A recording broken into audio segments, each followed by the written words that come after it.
the feedback that you get, even though we're in these wonderful destinations, is usually all about the team and how guests actually look forward to going and talking to team members at breakfast or over drinks at night or on an excursion. It's pretty rare. Welcome to Luxury Travel Innovators. I'm your host, Adam Deflorian. Today in the LTI Studio, I'm joined by Michael Crawford, CEO of Baillie Lodges and Tierra Hotels. Michael, thank you so much for joining me on Luxury Travel Innovators. Yeah, my pleasure. Thanks for having me. Yeah, great to be here in the studio. Can you tell our listeners a little bit more about Baillie Lodges and Tierra Hotels? Yeah, listen, I joined about 2.5 months ago, and as CEO, I honestly would tell you I didn't know very much about Baillie Lodges and Tierra Hotels. I knew about some of the great lodge names, so Hookah Lodge, Capella Lodge, some of these really iconic lodge names, but I didn't know the brands as well. It's a collection of assets that we hold in Australia, New Zealand for Baillie Lodges and Vancouver Island in Canada. Tierra Hotels we acquired about 2 or 3 years ago as a part of the portfolio, and those are all in Chile, 2 hotels there. Luxury experiential destinations, these bucket list destinations that have really iconic experiences attached to them. So fantastic all-inclusive portfolio. And really thrilling to be a part of it. That's amazing. Yeah. Are you, as far as your overall kind of guest view, where do most of your guests come from? How long do they, what's the average length of stay? Does it vary across the portfolio? Yeah, so I'll start with average length of stay. You're coming for memorable experiences that you can only have maybe once in a lifetime. I said bucket list. You hope they come back more. But if you're going to Patagonia, it's a pretty far stretch to get there, but once you get there, it's an absolutely magnificent experience. So our average length of stay is between 2 to 4 days. Okay. Our guests are coming from the U.S. Believe it or not, we have almost 40% of our guests coming to those destinations from the U.S. If you're in Australia, you get a lot of Australian travelers, so a considerable amount, especially in non-peak periods for other destinations. Chile, you get a lot of European. Okay. So varying countries there coming, again, for, I would say the length of stay there is maybe a little bit longer, 3 to 4 days. And then Canada, you get the mix. You get U.S., you get Canadian, you get some Asian markets as well. So we're looking now to create more awareness around the portfolio, and we're looking to expand the portfolio as well. Okay. And as we do that, I've challenged the team, and I think they're responding quite well, to go out and look at new geo-source markets, diversify a bit. And where do you think those will be? Well, listen, if you're in Australia and New Zealand, it makes perfect sense. There are a ton of people in Asia. I spent a lot of my career in Asia. Japan, China, Thailand, Indonesia, India. These are all countries that have a lot of high net worth individuals that love these nature-based indigenous culture experiences. They've been traveling for those. If you look in the U.S., they go all over in the U.S. And so I think we need to really up our game there a bit more. We started to attend more travel trade shows there this year, working with the trade. We saw an uptick already just by doing that. If you're in Chile, European markets, we really need to penetrate there more. I don't need to tell you there are a lot of wealthy individuals looking for experiential travel coming from Europe. And then, look, the U.S. is just a huge market for us. And because our model, our largest hotel or lodge is 40 to 50 keys, down to 9 keys. So you're not talking about a lot of people that you've got to influence to come, but you want the right people. Totally. Now, is the end goal still keeping the brands separated, or do you have a plan to sort of bring them together? Yeah, it's a great question. And look, I'd say as we continue to grow the portfolio, we have to create a unifying brand. Yeah. I always describe our assets as this, these luxury pearls that are out there all over, and now it's our job to sort of put a strand of them together. Okay. More importantly, it allows us to go out and talk in a unified voice to guests and create loyalty through the program as well. So we're doing some really interesting work right now. We've hired a branding firm out of London, and I think by the end of this year, you're going to start to hear a really cool, unique brand that sort of evokes what this portfolio is about. This is about exciting travel to experience these destinations, and I think the name I won't tease it too much, but I think the name will really denote what we're all about. Can't wait. I'll have to have you back so we can talk all about the branding journey. Yeah. I love it. And so you mentioned, these are once in a lifetime experiences. These are bucket list experiences, but obviously the end goal is increasing customer lifetime value. And if you're delivering this experience at one property or one lodge, right, there's no reason they can't go enjoy another experience. And so I'm sure that's part of your strategy as well, right? It is. I think for too long, we've created a destination-based agenda or itinerary for our guests. And again, what we're talking about now as a team is curating these journeys. And you hear a lot of these luxury brands talk about journeys. Yep. I think as we have built the portfolio, we've done it very thoughtfully with clustering these really wonderful assets so that if you were coming to Australia, listen, Americans aren't going to Australia for 2 to 3 days. No. They're going for 2 to 3 weeks. And so what I want is to take control of that journey for them from the time they start thinking about the really cool things they're going to do in Australia or New Zealand, make it easy for them to plan, make it easy for them to travel. And once they get to our destinations, they can just go absolutely mindless. We take care of everything for them there.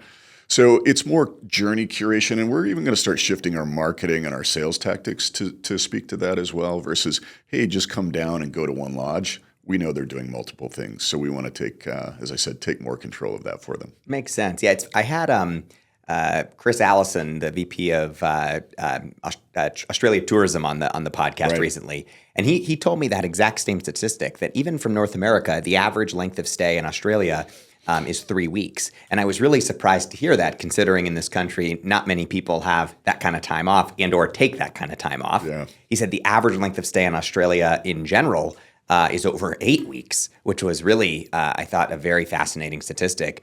Is it when they come down, you said your average length of stay is 2 to 4 evenings.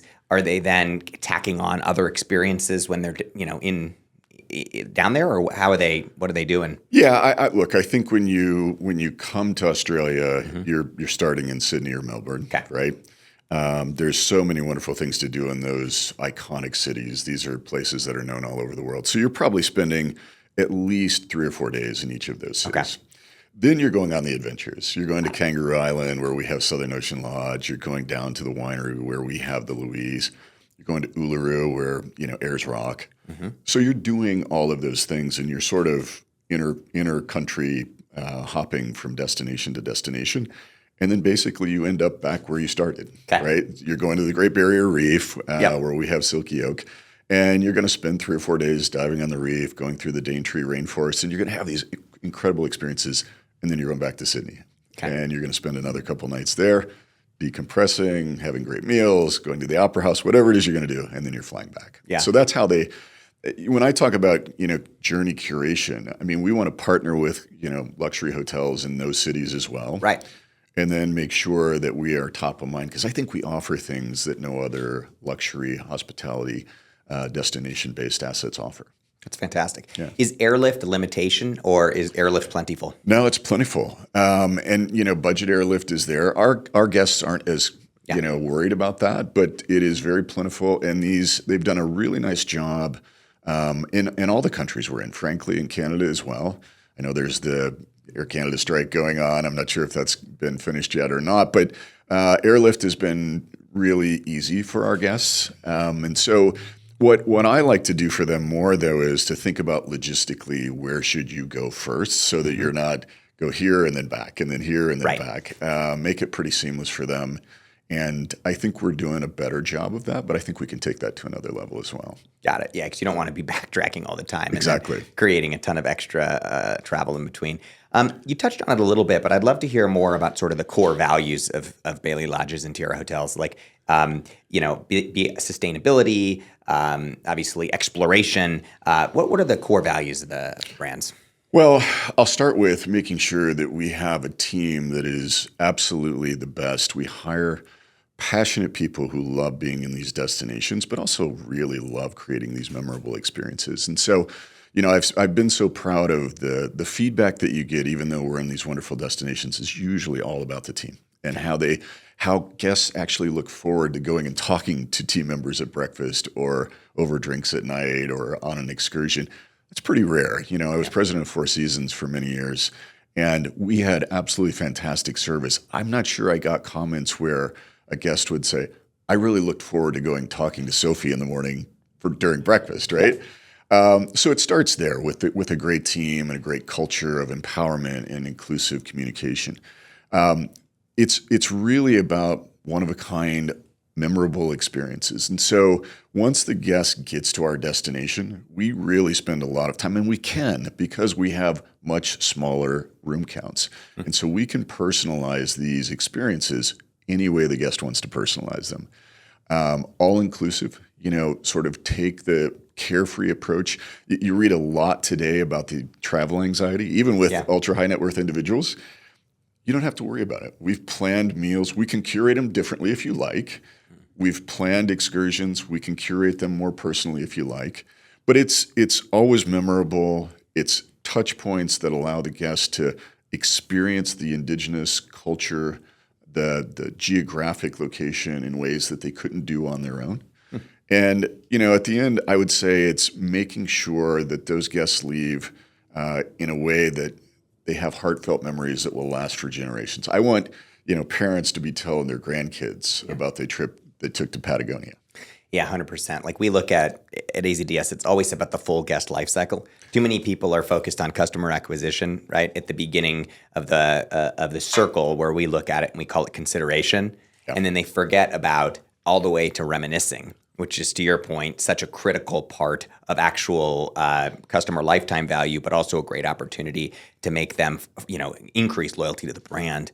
And that can be done through, so many different channels, but it's something that so many in the industry seem to miss. I think they do. I think there is, when you talk about volume, there are companies that do it really well at volume, but it's hard to, I'll just say it's hard to create it for the individual. Yeah. They can create it for the masses, and they do a great job of it. And, our competition is not Ritz-Carlton or Four Seasons. Our competition is these really one-off, unique, wonderful destination lodges or small hotels that have the ability to do the kinds of things that we do. And I hope not at our level. But, you asked one other thing that I want to make mention of about sustainability. And what I've told our team is, of course, we need to take care of our own footprint. But I want to be thought of more as regenerative, and not in the sense of regenerative tourism. Regenerative tourism is I come, I relax, I regenerate my mind, my health, everything, and we do that very well. But I'll give you an example. Up at Clayoquot Lodge in Vancouver Island, we have started a river where salmon spawning is happening now. So repopulating salmon.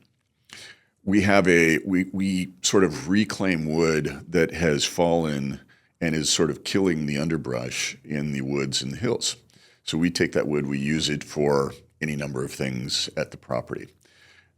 We have our own solar field. So it generates over 80% of our own power.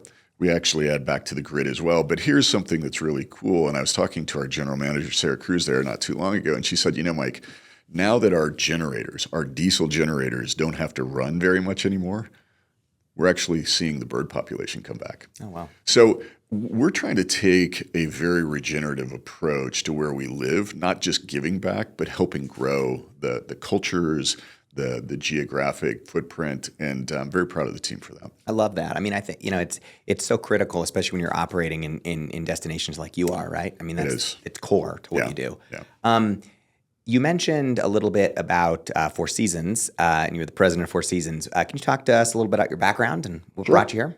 I started with the Walt Disney Company. I was there almost 25 years. I won't bore you with the details, but I did wear a polyester costume for a period of time. I love it. And I think I hit every rung on the ladder on the way up, which I really appreciate because it does help me be strategic and thoughtful around how do we budget and how do we think about our teams and how do we empower them and how do we give them the equipment and things they need to really help drive great guest satisfaction.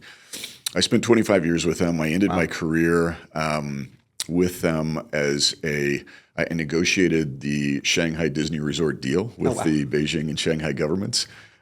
Talk about a once-in-a-lifetime opportunity. By the way, I wrote a book about that. Really? It's called From the Mouse House to the Penthouse. I'm going to read it. Shameless plug there. I love it. I'm going to read it. Sounds great. But really an incredible experience. And I thought I was never going to leave Disney. I love Disney. It's an absolutely fantastic company. They do it better than anybody else in the industry, Totally. I think. Their brand is fantastic. Great leadership in Bob Iger. It's a wonderful company. Got a call from Four Seasons, another great company, Izzy Sharp, and how he founded that company, really creating every hotel GM as a CEO. They own their business. So I took the chance and joined them and thought it was fantastic. Had a great run with them. Got another call working with a company that went public and became CEO. I wanted to be a CEO that I could help form and shape and grow a company. Hall of Fame resort and entertainment company, and working with the NFL here in the U.S. And so got exposed to real estate and media development, and helped executive produce a couple of documentaries, which was really cool, and sports betting. So I've had an interesting career, but I've always had a passion for luxury. And then when KSL, a private equity firm, came calling about this new Baillie Lodge Tierra hotel platform that they were not only excited about, but passionate about growing. By the way, another plug for KSL.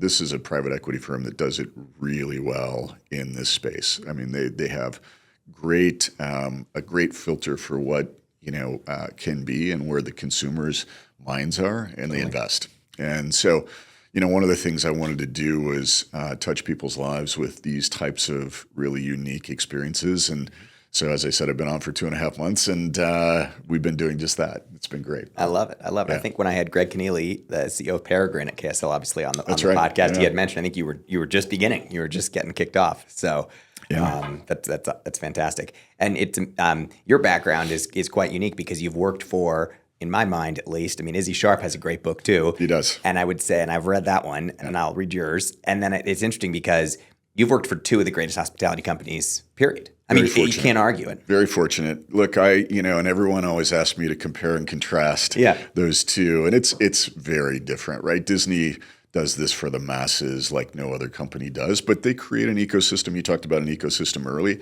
that is sticky. My daughter, Disney Channel, when she was young, you couldn't pull her away from the television. Then the theme parks and the hotels and the cruise ships, and the list goes on and on. And they've been really smart at acquiring intellectual property that is not only relevant but scalable. And again, I credit Bob. He was a great visionary leader, still is. Took that company to new heights. But then you go to Four Seasons and you say, we've got great intellectual property. It's called our people and our hotels. Let's make sure we're doing it better than anybody else in the business. And they do. They do a fantastic job at scale. They've got a great team. The team stays laser focused on the guest experience. And they like to plant flags all over the world, urban, suburban, wherever the guest needs to be, that's where they're at. The other thing that they did, which I thought was genius, was the residential component. And once they started to add that, people wanted that lifestyle. And I was fortunate enough to oversee that while I was there. The amazing, just billions of dollars worth of real estate for sale. So I always count my blessings that I had those opportunities. And it's interesting too, because when you're acquiring an asset in regards to residential, so not a commercial asset, but a residential asset, Four Seasons is a very safe one to do. They don't lose flags. It's very rare that they're losing flags. So your asset that you're buying, your condominium, your multi-million-dollar condominium is fair, or villa, et cetera, is very safely likely then to stay Four Seasons branded. Yeah, that's right. And look, I look at it the same way for our platform now. We are very discerning when it comes to the next acquisition or the next flag that we want to take. Guests have such a high level of expectation because we are in the places that they want to visit. And I keep saying to our team, if you put circles on the map as to where the coolest places to go and have culture, nature, animals, things like that all combined, that's where we have to be. Yeah, no, it's the way to grow. I mean, you far too often see people rush growth. And one of my dear friends and partners is Chris Hamaway, the CMO of Montage. Yeah. And he spent over 20 years at Ritz-Carlton as well. And he always says, you're only as good as your worst property. That's it. And we're so careful. Look, so many of our guests come from the U.S. We are laser focused on getting a presence here in the U.S. We have to be careful, though, not just to take something to take something. Yeah. It has to be an iconic piece of real estate in a destination where people just are wowed by nature and culture.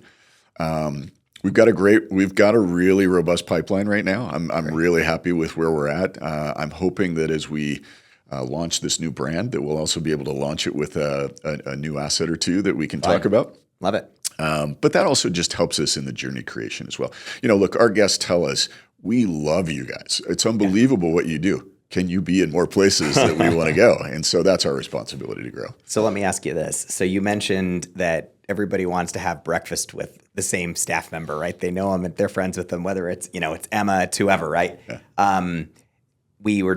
Last week I had a few recordings and I talked about it, and I'm gonna use what they said, which is we don't train people, we develop people. So it's people development, it's not people training. Right. You obviously come from Four Seasons Disney, who develop people probably better than anyone in the industry. How are you guys going to do that to be able to grow? Like what are the strategies you see for people development to be able to scale but still deliver that level of personalized service? Yeah, look, it's a really great question. And I would tell you it starts with who you hire. Okay. And again, I'll use a couple of lodge GM examples where these are folks that interview every single person. Mm-hmm. They're not, they're in the interview process because they're curating a culture that they want to have. And this culture of inclusiveness and make the team feel like a guest. Remember, in most of our lodges, we actually have living. We feed our teams because they're in such remote destinations. We want to have gyms for them. There's a couple that have little discos. You got to let them blow off steam. But I think, training starts with great people who have a passion for just talking and being themselves. They're very authentic. And you don't want to over-program. You don't want to over-script. That for us is, there is a place for that in other luxury hospitality locations, not for us. We want them to just come up and start talking to you and talk about what you've done and how you've done it and then share their experiences. So culture carriers are really important. And as we grow, we're sort of identifying the great folks out there that really represent the culture we want to have, moving them from destination to destination, planting the seeds and growing and training others. But it starts with great leaders and selection of great people. Yeah, and then that's a good point, right? You're moving some of the best across the portfolio to help develop. You have to. And then it's sharing experiences. Not every lodge is created equal, right? Mm-hmm. And not every experience is equal. So if I'm moving, an assistant lodge manager from one location to the next to be the lodge manager, they're bringing great knowledge with them as well. I mean, we do, don't get me wrong, we do invest in training, of course, but it's more about exploring who you are as a person and how we want you to bring that to bear with the guest. Yeah. Curious on that topic, at Four Seasons or Disney or both, what were some of your best stories that you had around, people development and training people? Just some moments when you saw it click, right? When you're like, wow, what I did just kind of got this person going. Well, I'll share a personal story with you. I was tapped to become a trainer at Walt Disney World. Okay. Again, wearing the polyester costume. Yeah. But I was really honored. I'd only been there for like a month and a half, and they said, hey, we think you got a great future here. We want you to train other people. We're going to send you a class called Train the Trainer. Okay. So I go to this class. The instructor isn't there. He's late, and the class is full of people. He's late. 5 minutes goes by. 10 minutes goes by, and so people are getting ready to leave. All of a sudden, this guy bursts in the room. Take your pen and paper out. We're going to start with some notes. Doesn't acknowledge he's late. Doesn't talk about it. We don't have pen and paper. They didn't tell us. They didn't give us. So everybody's looking around at them. So now I'm sort of shaking because I've been in the company for a month. This is Disney. And I'll never forget. He's like, I can't believe you people. You didn't come prepared. You're supposed to be trainers. You're supposed to, and he just goes on and on and on. And, by now I'm starting to get a little ticked off. He says, that's it. I'm done. The class is over. Leaves. Okay. Walks out. 30 seconds later, he walks back in. He says, welcome, class. I'm so sorry I'm late. I brought the materials for you. His point was the first impression you create with somebody is going to be the impression that they're going to create with the guest. And that's the emotion they're going to take with them. And that has stuck with me forever. You always tell your kids first impressions matter. Yeah. The way they did that was really important. But look, I think Disney did a lot of very structured training. You're talking about tens of thousands, 100,000 plus cast members around the world. You have to do structured training. Four Seasons did a lot more scenario training. Okay. And I really believe in that. What if a guest does this? How do you handle if there's a reservation, they show up late? What happens if they want this at the pool? What if they don't want to talk to you? They want to work off an app. How do you do all of these things? Mm-hmm. That type of training is also the type of training that we do at Baillie as well. That's great. Yeah, I mean, and scenarios are, especially in luxury, you have so many of them, and so it's just unpredictable. And by the way, then you have to give them the arrows to put in the quiver of what if it's a scenario you've never encountered before. Totally. Don't start handing them off to other people. Just figure it out. Handle it. You're empowered.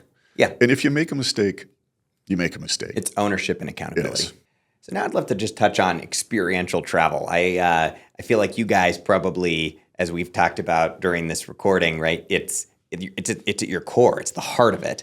Do you think that going forward over the next, let's call it 12 months, 2 years, 5 years, that experiential travel will continue to will grow to a point where you guys are scaling and delivering experiences that are unique enough across the portfolio? Or do you think that there's going to be a point where you sort of feel like, you have one area of experiential travel, but if somebody wants something else, you don't have that and they have to go elsewhere? What do you think? Look, you don't want to be a mile wide and an inch deep, that's for sure. But what I would say, all of our destinations are rooted in a culture and the geography where we live. So whether it's art or food or, these iconic visual locations that you can go and see and experience, I think our goal as we expand is to always look for those kinds of engagements.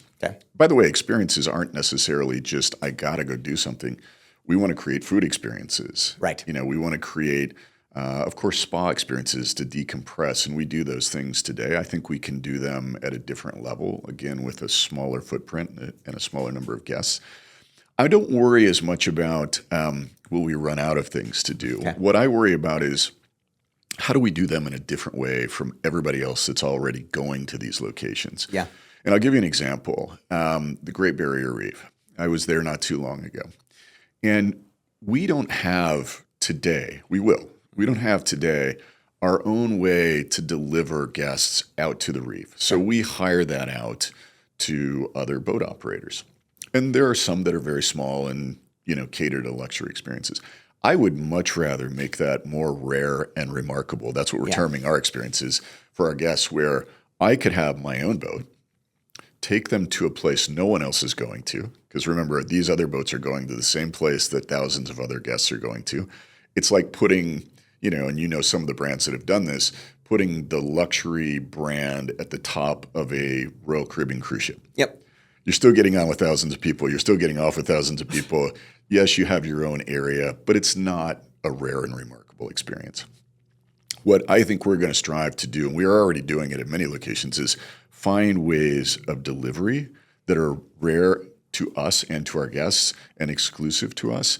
And so you're still executing against the mission that the guest has. Yeah. I want to go see the Great Barrier Reef. I want to be in the Daintree Rainforest. But you're doing it in places, in smaller numbers, with a much more customizable opportunity for those guests than what they thought they could even have when they get there. Surprise and delight. Right? Totally. That's the key. And your guys' size and your goal for size, how important is the travel advisor? I mean, it's got to be critical, right? Because they are the ones introducing to your high net worth and ultra high net worth individuals the brand, right? I would suspect. They are. And I would say, that's why for us, a lot of the trade loves us because we're pretty strong on familiarity trips. Yeah. And they don't mind coming to familiarity trips to see our destinations. But until you experience it, you don't feel that emotional connection to it. Mm-hmm. And I don't want them just selling something to sell it. Hey, it's on the list, it's on the playbook. Yeah, this is a cool place down here if you want to go stay. I want them talking passionately about why we're so unique and different. And so you're absolutely right. We will continue to make great friends and relationships in the trade.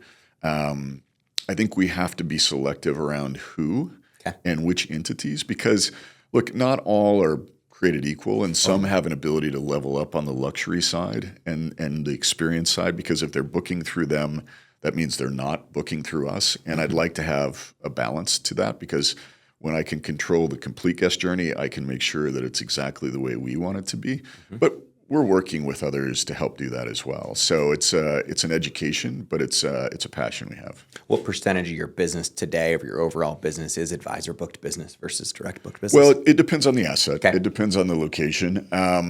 I would say we are 60+% booked directly through us. Oh, wow. I'd like to take that up a little bit, if I'm being honest, because again, if I'm curating journeys that have multiple stops to them, I don't necessarily want to have to work with 2 or 3 different agents or brokers to do that. It's nothing to do with that business model. I think it's an absolutely necessary business model, and I appreciate it. But I do love to take control of the experience from start to end. I was in a reservation room in one of our lodges not too long ago, and we have, I call them curators, but the curator is talking with the experiences guide and talking with a food and beverage person, so that when you're talking to her, you're talking to 4 different people. And they were planning a surprise birthday party, and they were doing some other things. We were getting them answers in seconds. Wow. We weren't pawning them off to the next person, to the next person, and the next person. If I'm booking through an agent, I don't have those answers. And so they're having to then call us. Check. Yeah. So was this before KSL Capital acquired the asset, was it a family-owned business? Baillie Lodges was developed and founded by James and Haley Baillie. Okay. 2 incredible individuals. I've met both of them. Talk about people with an eye for product. They are a luxury consumer themselves. Okay. And I think what they bring to the table is that art works, that design works, that doesn't, and really incredibly important. And so KSL they own 3 lodges.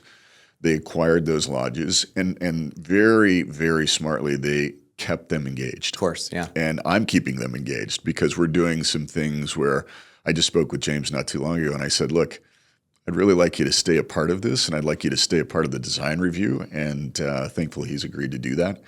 It was the same in Chile with the owners there. And so I think what we've been able to do is, as we've pulled new assets into the portfolio, keep the original founders engaged. Because they know the people, they know the geography, they understand the lay of the land, and they have passion about the product. It's though what makes it so difficult is when you're looking for these trophy assets that were founder built, they're their babies. Yes. And I think what we've done now is demonstrated how we will not only be respectful of those, but help elevate those and keep those founders involved. That's the intention. Yeah, and as you mentioned at the beginning, I think KSL does an incredible job of that. I mean, we work with a lot of KSL assets and brands, and they always keep the founders involved. Yeah. And they do it in a way that's not always easy, because as you said, they have big, colorful personalities sometimes. Yeah, absolutely. And it's their baby. You have to, thankfully when I was with Four Seasons, and I won't drop all the names, but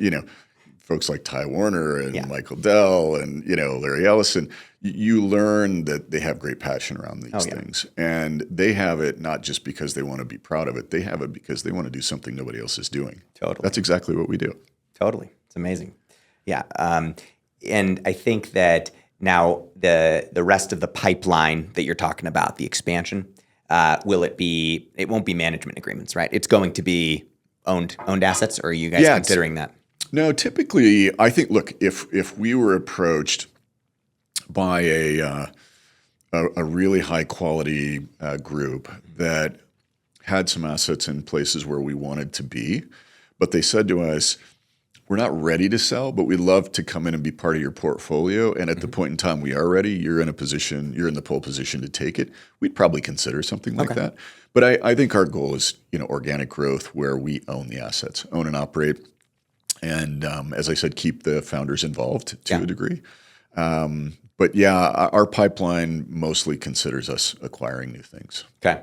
And you would say from a competition perspective, it's the 11 experiences. What else? There's all kinds out there. Awasi 11, Explora, Signiti. There's all kinds of those sort of one-off, 5, 8, 15 collection of really unique assets and experiential as well. But listen, I mean, it's both land and sea. Yeah. There are yacht-based companies that are doing similar things to what we're doing and sort of getting you in and out of small ports and letting you see things and spending days on sea. I wouldn't close the opportunity for us to be in that business. Yeah, totally. There are tour operators that are completely asset light. They're using other assets, but they're creating these fantastic tours and experiences in particular geographies or around the world. Four Seasons did that with their jet. Yeah. I'd love to be in that business. And so we're looking at that as well. I think, the goal here for us is, without trying to boil the ocean, create an ecosystem that is very sticky, but one that guests would say, I can't do this with any other company. Yeah. They're doing this in a different way, in a way that elevates the level of customization. Every company talks about it. I think we execute on it. Totally makes sense. It's funny. I've in the last few weeks spoken with a handful of those from Francesco at Aqua Expeditions, which I would assume would be right up on the seaside and the Sea Ovawasi. So yeah, that's with Nick. What's your ultimate goal for the brand? I'm not going to say Baillie Lodges and Tierra anymore because it's going to become a singular brand. You've obviously exited two extraordinary hospitality entities in Disney Four Seasons. What would be your moment where you're like, okay, I've done what I've set out to do here? Yeah, I think it's to create the most prominent collection of destination-based experiences for the luxury travel that you could have. And so when people think of the brand name and the brand that we're getting ready to roll out in the next few months, they would say, that's why I go with them. Okay. It's not to say we've got thousands of hotels all over the world. The Marriotts, the Hyatts, the Hiltons, they do all of that, and they do it great. And I'm friends with a lot of folks in those. I think Mark Hoplamazian from Hyatt is, I consider him somebody I know and really great at what he does, inspirational leader. But that's not what we want to do. We want to curate these experiences for individuals. Okay. And I think with our portfolio size, the size of the assets, if we can add some of the other experiential stuff that I've been talking about, not just flags in certain geographies, we can become a really, really reputable destination experience-based company with an execution at the highest level. I mean, our net promoter scores are absolutely off the board. They're unbelievable. That's amazing. Yeah. How are you then how are you going to use technology and AI to help get there? Well, we've already dabbled in it a little bit. I think AI, you hear a lot about you have to have AI. You have to. And I think what AI can do for us is make behind-the-scenes experience planning, familiarity with guests a lot easier. Today we're doing a lot of manual research and we're doing a lot of manual computation and input and ordering and procurement. I think it can allow us to do what we want to do on stage, and that is know the guest, deliver an experience that is beyond what they thought they wanted, even because we know them even better. Yeah. And then behind the scenes, not bog our team down with a lot of the manual operations of the assets or the experiences. But I think we have to be, as I would encourage every company, you have to be pragmatic. We're a smaller company. We don't want to start completely rolling out technology that takes away from the customized personal experience, the one-on-one. I want to talk to you at breakfast, right? Yeah.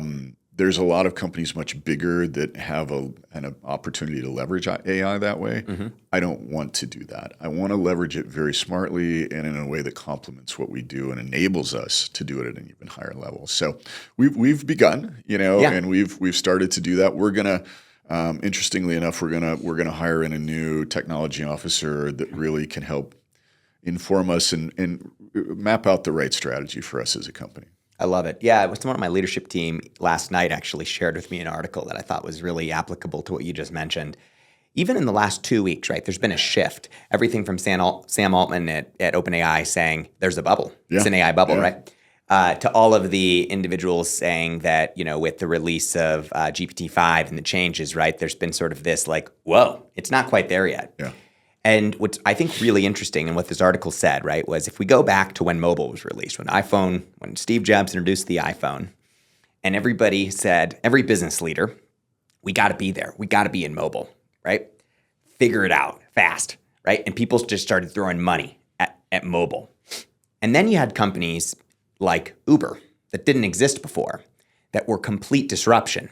They didn't say, they weren't saying, the founders of Uber were not saying invest in an experience that works on both desktop and mobile. Create something that wouldn't have been possible without GPS on the iPhone for location of where you are and a mobile screen. Complete disruption, right? Something that didn't exist before. Same with DoorDash. Same with these other disruptor technologies. And that's where we need to be careful right now. And I thought it was so well written in that you can go create, AI conversation. You can create these different AI tools just because you think it's important. That's just marketing, right? But that's not disruption. That's right. We got to be patient. And I think the last 2 weeks has shown us that we can't just rush right into it. Like you want to be the disruptor. You don't want to be just creating things that you label as AI. Yeah. Yeah. I couldn't agree more. And, you look at the massive companies that are involved, Apple and Meta and Google and others. I don't think they have it fully figured out. They're still jockeying for the talent. They're trying to figure out the spend on this. Look, there's always the model of first follower or second follower for a company like ours is not a bad model to take. And I don't look at that as oh my gosh, Michael, you're not on the cutting edge. You're not out there doing it. Look, if I thought for a second that the use of AI today would create an even greater point of engagement for our guests, I'd be right on it. I do think it will. I do think quiet technology use is really important. I want to figure out, though, the right way to use it. And I'll give you an example. So our chief commercial officer, she and I were talking about 3 weeks ago, and I said, what would be really interesting? Do a competitive analysis on a weekly basis of the industry, competitors, what the industry is saying about us, meaning our PR, et cetera. Yeah. Just flush it through AI and see what it comes out with. Yeah. And it came out with a really great report, a report that's actually usable. Our marketing team's looking at this going, wow, I see heavy discounting now through this period of time in these hotel sectors. Yeah. Great. Maybe that's not our philosophy then. Maybe we take an additive approach versus discounting. So look, it's a great question. I think we're going to be pragmatic about using it, implementing it where we need it today, making ourselves more efficient. But I also think the best thing that we can do with AI is, and if you don't mind, I'll give you one example. I had my team in a meeting, and I did it with my wife, of all people. Mm-hmm. I put 3 prompts in. Yeah. Her name is Kimberly. She works at, and she's on LinkedIn. If you were curating a journey for her, what would that look like? Yep. It came back with an absolutely spot on knowledge because it searched everything in her social, everything in her professional, and sort of creepy. It is a little bit. And, someone used that word for me. I said, it is if it's used the wrong way. That's right.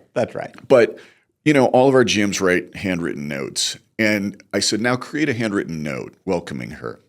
And it created this note. She's an impact investor. She has a venture capital firm.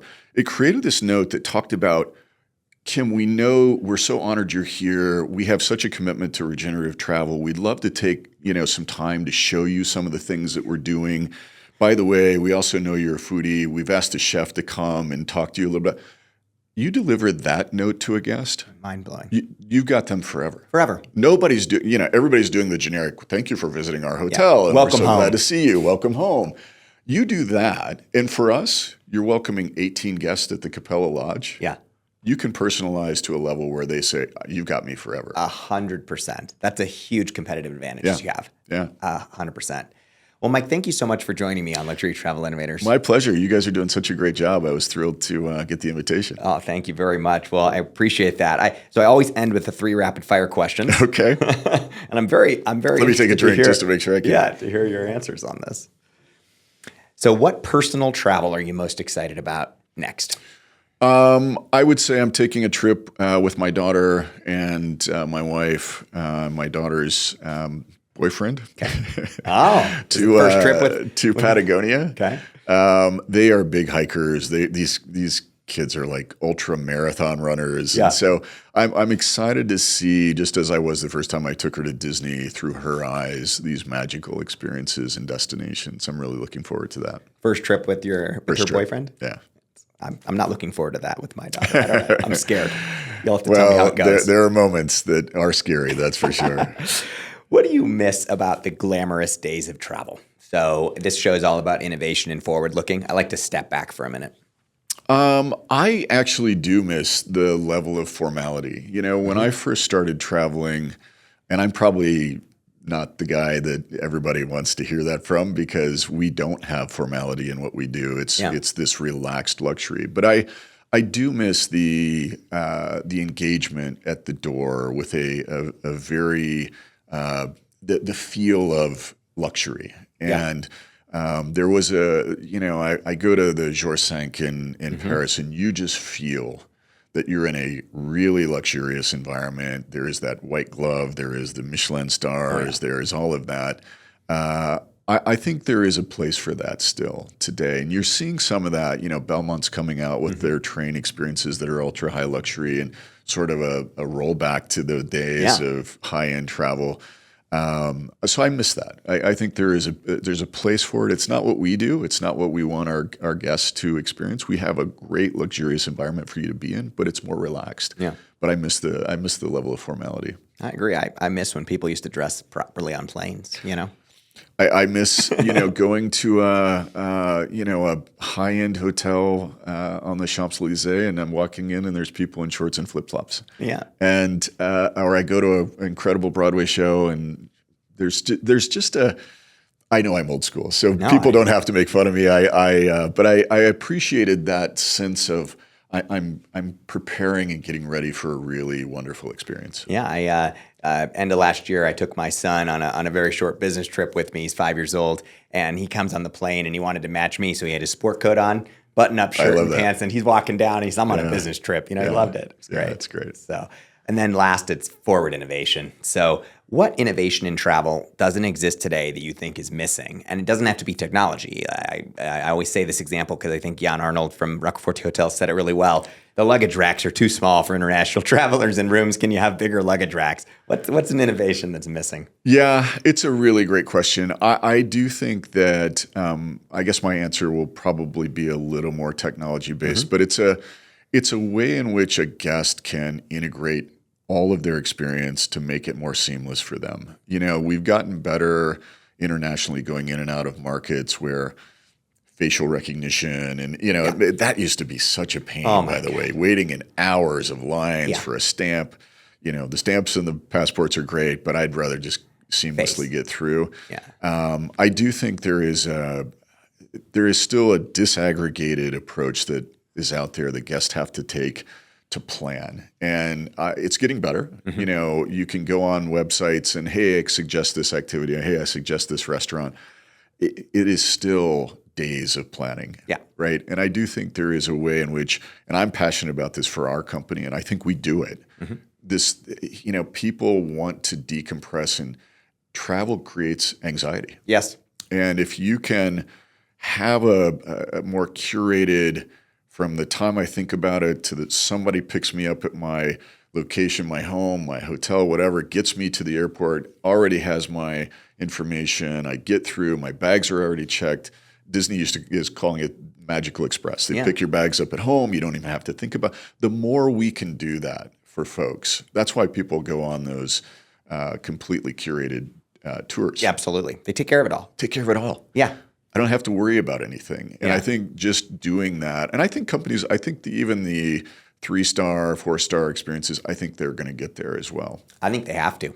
Yeah. It's going to be the expectation. Yeah, agree. Thanks again for joining me. Absolutely. Thanks for having me. Thanks for watching this episode of Luxury Travel Innovators. Be sure to hit the subscribe button so you don't miss an episode. See you next time.